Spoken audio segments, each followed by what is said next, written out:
আমাকে অনেকে কমেন্টে বলছো দিদি তুমি শ্রাবণ মাসে সবুজ চুড়ি পরনি, তো তাদেরকে তো কমেন্টে সব কথা লিখে বলা যায় না, তাদের জন্য ভিডিওটা। সবুজ চুড়ির ব্যাপারটা কি জানো?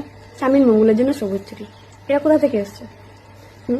মাতা পার্বতী শিবের জন্য, শিবের মঙ্গল কামনার জন্য এই শ্রাবণ মাসে এই সবুজ চুড়ি পরে তিনি তপস্যা করেছিলেন। তো এই সবুজ চুড়িটা যে তিনি পরেছিলেন, যেটা কাঁচের ছিল, কোথাও লেখা আছে কাঁচের ছিল, তখন কাঁচ কোথা থেকে আসবে ভাই? সেটা তো সত্যযুগে ঘটনাটা ঘটেছিল।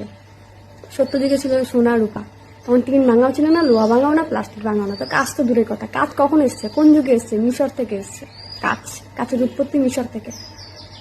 হ্যাঁ, আর এই কাঁচের চুড়ির ব্যাপারটা কোথা থেকে এসে জানো তো? যারা নন বেঙ্গলি, যারা স্বামীর মঙ্গলের জন্য মঙ্গলসূত্র পরেন আর কাঁচের চুড়ি পরে থাকে অনেক রঙের, তো শ্রাবণ মাসে তারা কি করে? সবুজ চুড়ি পরে, কাঁচের, অন্য কোনো রঙ পরে না, সবুজ চুড়ি পরে। তো সেইটাই চলে এসেছে আমাদের পশ্চিমবঙ্গে। ভাই অলরেডি আমরা স্বামীর মঙ্গলের জন্য সিঁদুর পরি, শাখা পলা পরি, সেটা নন বেঙ্গলিরা পরে না শাখা পলা, আমরা তো শাখা পলা পরি।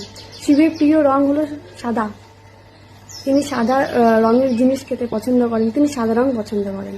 অলরেডি আমরা স্বামীর মঙ্গলের জন্য করছি, কিন্তু তাও দেখো মঙ্গলের জন্য করেও আমাদের কোনো নাম হয় না।